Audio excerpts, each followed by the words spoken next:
देश की ताकत तीनों है महान, जवान, किसान और जनता महान। ऑपरेशन सिंदूर, पाकिस्तानी मिसाइल से स्वर्ण मंदिर को उड़ाने की कोशिश, भारतीय सेना का ऐतिहासिक पलटवार, जमीन से आसमान तक चला युद्ध। भारत पाक तनाव की सबसे बड़ी सच्चाई, भारतीय सेना ने एक बार फिर दुनिया को दिखा दिया कि भारत की सीमाएं अब सिर्फ खींची नहीं जाती, उनकी रक्षा के लिए आखिरी सांस तक लड़ा भी जाता है। ऑपरेशन सिंदूर सिर्फ एक सैन्य कार्रवाई नहीं, बल्कि भारत की संप्रभुता, आस्था और आत्मसम्मान की रक्षा की गर्जना है। गोल्डन टेम्पल पर हमला, पाकिस्तान की कायरता की हद। भारतीय सेना के अनुसार पाकिस्तान ने अमृतसर के पवित्र स्वर्ण मंदिर को निशाना बनाकर मिसाइल दागी। यह हमला सीधे भारत की धार्मिक और सांस्कृतिक भावना पर था। भारतीय एयर डिफेंस सिस्टम ने इन मिसाइलों को हवा में ही इंटरसेप्ट कर निष्क्रिय कर दिया।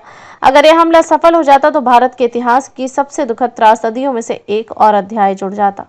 70 से ज्यादा ड्रोन और मिसाइल गिराए गए। ऑपरेशन सिंदूर का पहला चरण, सेना ने जानकारी दी कि ऑपरेशन सिंदूर के तहत गुजरात, राजस्थान और पंजाब में घुसपैठ की कोशिश कर रहे 70 से ज्यादा पाकिस्तानी ड्रोन व मिसाइलों को मार गिराया गया।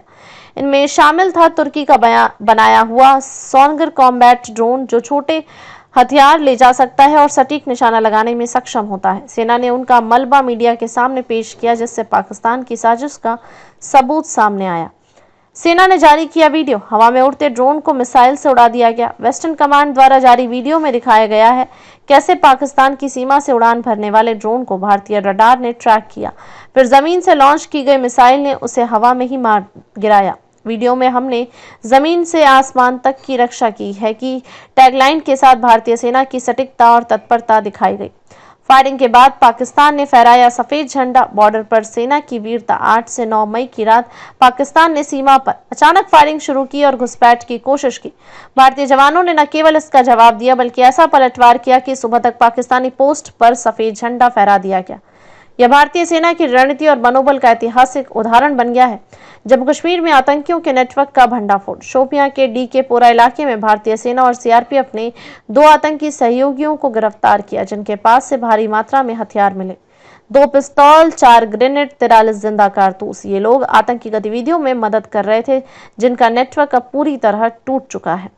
राजनीतिक हलचल, टीएमसी सांसद यूसुफ पठान ने डेलीगेशन में जाने से किया इनकार। भारत सरकार ने ऑपरेशन सिंदूर पर वैश्विक स्तर पर भारत का पक्ष रखने के लिए एक सांसदिक डेलीगेशन तय किया था, लेकिन पूर्व क्रिकेटर होने से मना कर दिया और टीएमसी सांसद यूसुफ पठान ने उसमें शामिल होने से मना कर दिया। पार्टी सूत्रों का कहना है कि केंद्र तय नहीं कर सकता है कि कौन जाएगा, यह पार्टी का आंतरिक मामला है।